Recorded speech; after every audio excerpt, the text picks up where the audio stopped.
disappointed to see the massive সাম্প্রতিক একটি সরকারি বিলকে কেন্দ্র করে উত্তেজনা চলছে যুক্তরাষ্ট্রের প্রেসিডেন্ট ডোনাল্ড ট্রাম্প এবং তার সাবেক উপদেষ্টা ও বিশ্বের শীর্ষধনী ইলন মাস্কের মধ্যে। এই উত্তেজনার মধ্যেই নিজের সামাজিক যোগাযোগ মাধ্যম ট্রুথ সোশ্যালে বিলের পক্ষে ঝাঁপাই দিয়েছেন ট্রাম্প। সেই সঙ্গে বলেছেন যে মাস্কের আরও আগেই বিরোধিতা করা উচিত ছিল। বৃহস্পতিবার ট্রুথ সোশ্যালে পোস্ট করা এক বার্তায় ট্রাম্প বলেন, ইলন মাস্ক আমার বিরুদ্ধে গেছেন, এতে আমি কিছু মনে করিনি।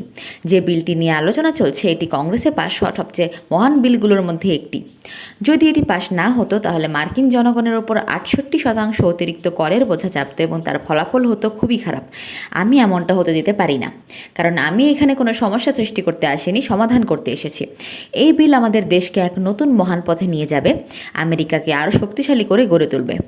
প্রসঙ্গত, ট্রাম্পের সঙ্গে মাস্কের ঘনিষ্ঠতার শুরু হয় 2024 সালের জুলাই থেকে। সে সময় প্রেসিডেন্ট নির্বাচনের প্রচারণা চলছিল।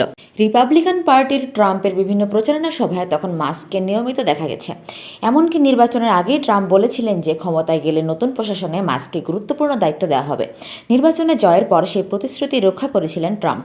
সরকারি কর্মীদের দক্ষতা বৃদ্ধি ও সরকারি ব্যয় সংকোচন সংক্রান্ত নতুন একটি দপ্তর খুলেছিল ট্রাম্প প্রশাসন।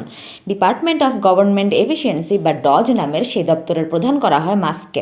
মাস্ক ডজের প্রধান নির্বাহী হওয়ার পর কয়েক মাস ধরে সরকারি অর্থ অপচয় রোধের নামে সরকারের বিভিন্ন মন্ত্রণালয়, দপ্তর ও বিভাগের হাজার হাজার কর্মকর্তা কর্মচারীকে চাকরিচ্যুত করা হয়। স্থগিত করা হয় প্রায় সব ধরনের বৈদেশিক সহায়তা প্রদান। এমনকি যুক্তরাষ্ট্রের অভ্যন্তরীণ বিভিন্ন গবেষণা ও উন্নয়ন সংস্থাতেও সরকারি ভর্তুকি বন্ধ করে দেওয়া হয়। ফলে স্বাভাবিকভাবেই ট্রাম্পের জনপ্রিয়তা কমতে থাকে। যুক্তরাষ্ট্র জুড়ে একাধিক আদালতে ট্রাম্প প্রশাসনের বিরুদ্ধে মামলা করেন চাকরিচ্যুত সরকারি কর্মকর্তা কর্মচারীরা।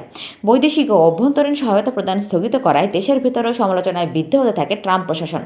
মাস্কের নিয়োগ নিয়েও যুক্তরাষ্ট্রের পার্লামেন্ট, কংগ্রেসের এমপিদের একাংশ ও ট্রাম্পের রাজনৈতিক দল রিপাবলিকান পার্টির নেতাকর্মীদের একাংশ অসন্তুষ্ট ছিলেন। কংগ্রেস এখনও ডজকে সরকারি বিভাগ হিসেবে স্বীকৃতি দেয়নি। এসব কারণে যুক্তরাষ্ট্রের প্রেসিডেন্ট ও তার নেতৃত্বাধীন প্রশাসনের সঙ্গে দূরত্ব বাড়ছিল মাস্কের। এর মধ্যে প্রেসিডেন্ট ট্রাম্পের সাম্প্রতিক একটি বিল স্বাক্ষরকে ঘিরে নতুন একটি তিক্ততা সৃষ্টি হয়। গত মাসে কর হ্রাস সংক্রান্ত জনকল্যাণমূলক বিলে অনুমোদন দেওয়ার পরে ট্রাম্প বলেছিলেন এটি একটি বড় এবং সুন্দর বিল। তারপরেই ট্রাম্পের সঙ্গে মাস্কের মতবিরোধ প্রকাশ্যে চলে আসে। মাস্ক দাবি করেন তিনি এবং তার সহকারীরা ট্রাম্প প্রশাসনের অন্দরে থেকে এতদিন অপ্রয়োজনীয় ব্যয় কমাতে যেসব পদক্ষেপ গ্রহণ করেছেন সেসব ব্যর্থ হয়ে যাবে ওই একটি বিলের কারণে। বিলটি তাকে দেখানোর আগেই ট্রাম্প মার্কিন কংগ্রেসে পাশ করানোর জন্য পাঠিয়ে দিয়েছেন বলেও সমাজ মাধ্যমে অভিযোগ করেছিলেন মাস্ক। সরকারি বিল নিয়ে ট্রাম্পের সঙ্গে দ্বন্দ্বের এক পর্যায়ে বর্তমান ডজ তথা মার্কিন প্রশাসন থেকে বিদায় নেন মাস্ক। ট্রাম্প এই বিদায়কে স্বাগত জানান। এদিকে সরকারি পদ থেকে বিদায় নেওয়ার পর বিলটি বাতিলের জন্য আরও তৎপর হয়ে উঠেছেন মাস্ক।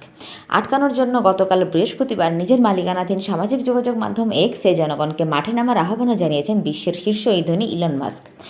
মাস্কের আহ্বানের প্রতিক্রিয়ায় বুধবার হোয়াইট হাউসের ওভাল অফিসে সাংবাদিকদের সঙ্গে মতবিনিময়কালে ট্রাম্প বলেন, আমার মনে হয় তিনি ব্যক্তিগত কারণে এই বিলের বিরোধিতা করেছেন, কারণ পর্যায়ক্রমে কর সংস্কারের এই বিলের প্রত্যক্ষ প্রভাব পড়বে তার মালিকানাধীন কোম্পানি টেসলার উপর।